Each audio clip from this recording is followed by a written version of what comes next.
सारी बाराती बस में आराम से बैठे हुए हैं। शादी में खाना खाकर सभी बहुत खुश हैं। बस चकाचक भरी हुई है। इतने में पल्लवी का पेट दर्द करने लगता है। अरे यार, इस पापी पेट को भी अभी दुखना था। क्या मुसीबत है। पल्लवी के पास में ही उसका नया नवेला पति सुरेश बैठा हुआ था। वो बैठे बैठे ही सो गया था। इतने में पल्लवी ने चुपके से एक बात मार दिया। बस आ गया। उसकी दुर्गंध सुरेश तक पहुंची और सुरेश की नींद टूट गई। वो कूद उठा। अरे बाप रे, इतनी बदबू। भला पेट में गोबर जमा रखा है क्या? किसने किया ये? किसने? लेकिन किसी ने जवाब नहीं दिया। पल्लवी चुप बैठी रही। अभी अभी शादी हुई है मेरी। अभी अगर पता चला कि मैं इतनी बात मारती हूँ तो पता नहीं क्या होगा। क्यों खाए मैंने इतने सारे मोमो। पल्लवी को बचपन से मोमो और छोले भटूरे बहुत पसंद है, और वो भी बाहर का। वो जब छोटी थी तब स्कूल जाते वक्त उसकी माँ जानकी कहती थी, बेटा आज टिफिन में क्या लेकर जाएगी? कुछ नहीं माँ, आपको टेस्टी खाना बनाना कहाँ आता है? अच्छा तो फिर किसको आता है खाना बनाना? रामू काका को। वो स्कूल के बाहर मोमो बेचते हैं, मैं वहीं से टिफिन खा लूंगी। पल्लवी घर में खाना पसंद नहीं करती थी। उसको हमेशा बाहर ही खाना होता था। बेटी बाहर का खाना मत खा, तबीयत बिगड़ जाएगी। कुछ नहीं होगा माँ, आप चिंता मत कीजिए। बाहर खाते खाते पल्लवी का पेट बिगड़ने लगा। एक दिन वो अकेली अपने कमरे में बैठी हुई थी, तभी उसको पाद आ गया। उसने हाथ दिया। अरे कितना गंदा स्मेल है। लगता है आज मैंने मोमो ज्यादा खा ली। लेकिन फिर भी पल्लवी का खाना नहीं रुका। वो कॉलेज जाने लगी। कॉलेज में पहले दिन वो क्लास बंक करके बाहर घूमने चली गई। जरा देखो तो यहाँ खाने की दुकानें कहाँ हैं और क्या क्या मिलता है यहाँ। पल्लवी ने मोमो और छोले भटूरे की दुकानें ढूंढकर निकाली और हर रोज खाने लगी। वो एक एक दिन में 10-10 प्लेट मोमो चट कर जाती थी। ये देखकर एक दिन मोमो वाले ने उससे कहा, अरे दीदी, इतना भी मोमो खाना अच्छा नहीं होता। इसमें मैदा होता है। ज्यादा मैदा शरीर के लिए ठीक नहीं है। ये सुनकर पल्लवी ने कहा, तू ज्यादा ज्ञान मत दे, चल और एक प्लेट मोमो लगा। और सुन, चटनी थोड़ी सी तीखी करना कल से। मोमो खाने के बाद वो पास की दुकान में छोले भटूरे खाने चली गई। अरे दीदी, अभी अभी तो मोमो खाया आपने। छोले भटूरे में भी मैदा ही होता है, बाद में खाइएगा। अरे तुम लोगों ने तो हद ही पार कर दिए। छोले भटूरे दे रहे हो या मैं जाऊं दूसरी दुकान में? ये सुनकर छोले भटूरे वाले ने पल्लवी से और बहस नहीं की। पल्लवी के जाने के बाद उसने कहा, ये लड़की कितना खाती है। अरे बहुत जल्दी पेट खराब होगा इसका। और वही हुआ भी। पल्लवी बहुत ज्यादा पाद मारने लगी, चाहे घर में हो या कॉलेज में। एक दिन क्लास में बैठे बैठे पल्लवी ने ऐसा पाद मारा कि सबके होश उड़ गए। अरे किसने किया है ये? क्या खा के आई है बहन? कितनी बदबू है। आज क्लास खत्म। इतनी बदबू में क्लास नहीं हो सकती। पल्लवी मन ही मन हंसती रही। अरे वाह, मेरी पाद में तो बहुत ही ज्यादा शक्ति है। क्लास ही बंद कर दिया मैंने तो। पल्लवी घर में भी पाद मारने लगी। उससे घर वाले परेशान हो गए। उसकी माँ जानकी ने कहा, पल्लवी बेटी, अभी से इतनी बदबू छोड़ेगी तो बाद में क्या होगा? तेरा पति तुझसे परेशान हो जाएगा। पल्लवी के पिता हरिहर ने कहा, कोई बदबू सुनकर इससे शादी नहीं करेगा। बेटी तू ये सब खाना छोड़ दे और मेरे साथ डॉक्टर के पास चल। नहीं पापा, मुझे डॉक्टर की कोई जरूरत नहीं है और खाना तो मैं बंद नहीं करूंगी। मैं जैसी हूँ वैसी ही ठीक हूँ। हरिहर और जानकी परेशान हो गए। उन दोनों ने पल्लवी के लिए लड़का देखना शुरू कर दिया और कुछ ही दिनों में एक लड़का उन लोगों को पसंद आ गया। लड़के का नाम सुरेश था। सुरेश को भी पल्लवी बहुत पसंद आई और शादी तय हो गई। लेकिन पल्लवी ने मोमो और छोले भटूरे खाना नहीं रोका।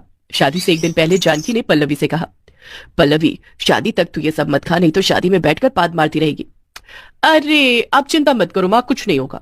शादी के बाद जो चाहे वो करना, लेकिन शादी तक रुक जा बेटी। पल्लवी ने कहा कि वो मोमो और छोले भटूरे शादी तक नहीं खाएगी, लेकिन उसे भी पता था कि वो अपने आप को रोक नहीं सकती। शादी का दिन आ गया।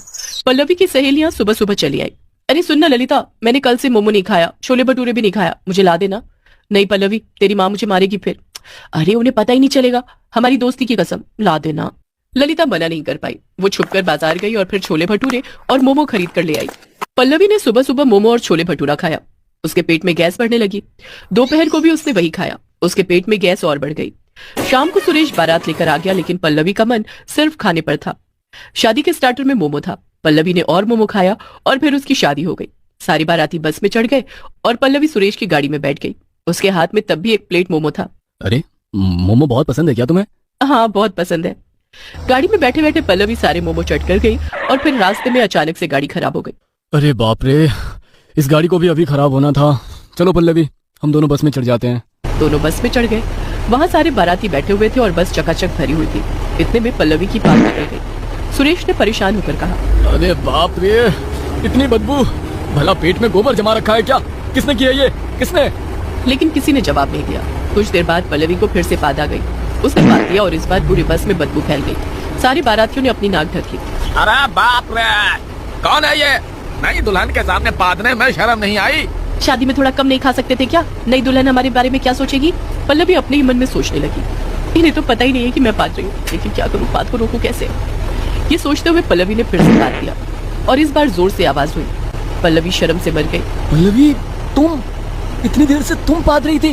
वो असल में, हाँ, बहुत ज्यादा मोमो खा लिए मैंने। इतनी बदबूदार पाद। तभी पल्लवी ने फिर से पाद दिया। पूरे बस के लोग पागल हो गए, सभी चिल्लाने लगे। अरे बस रोको रोको, दरवाजे खोलो, खिड़कियाँ खोल दो भाई, आज बात कर पोल्यूशन कर दी है। अरे बाप रे, बचपन से अभी तक जो भी खाया है सब निकल जाएगा भैया। बस रुक गई, सारे लोग नीचे उतर गए और किसी किसी ने तो सच में उल्टी कर दी। सुरेश ने पल्लवी से कहा, पल्लवी, ये क्या कर डाला तुमने? तुम इतनी पदौड़ी हो।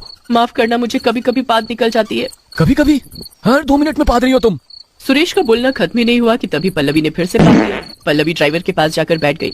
बस में से बदबू निकल जाने के बाद सभी बस में फिर से चढ़ गए। बस चलने लगी, लेकिन पल्लवी को फिर से पाद आ गई। नहीं नहीं, और नहीं पादना है, और नहीं और नहीं और नहीं। पल्लवी ने किसी तरह पाद को रोक लिया, लेकिन उसके पेट में गैस जमने लगी। पल्लवी ने कई बार पाद रोका, लेकिन उसके बाद उसे इतनी जोर से पाद आई कि वो अपने आप को रोक नहीं पाई।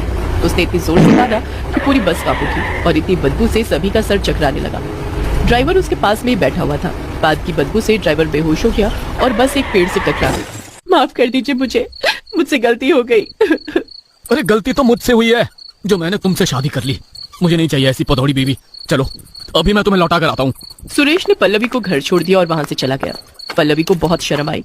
उसने रोते हुए हरिहर से कहा, पापा आप सही थे, मुझे डॉक्टर से दिखाना चाहिए था। माँ, काश मैं आपकी बात सुन लेती, आज से मैं वो सब नहीं खाऊंगी।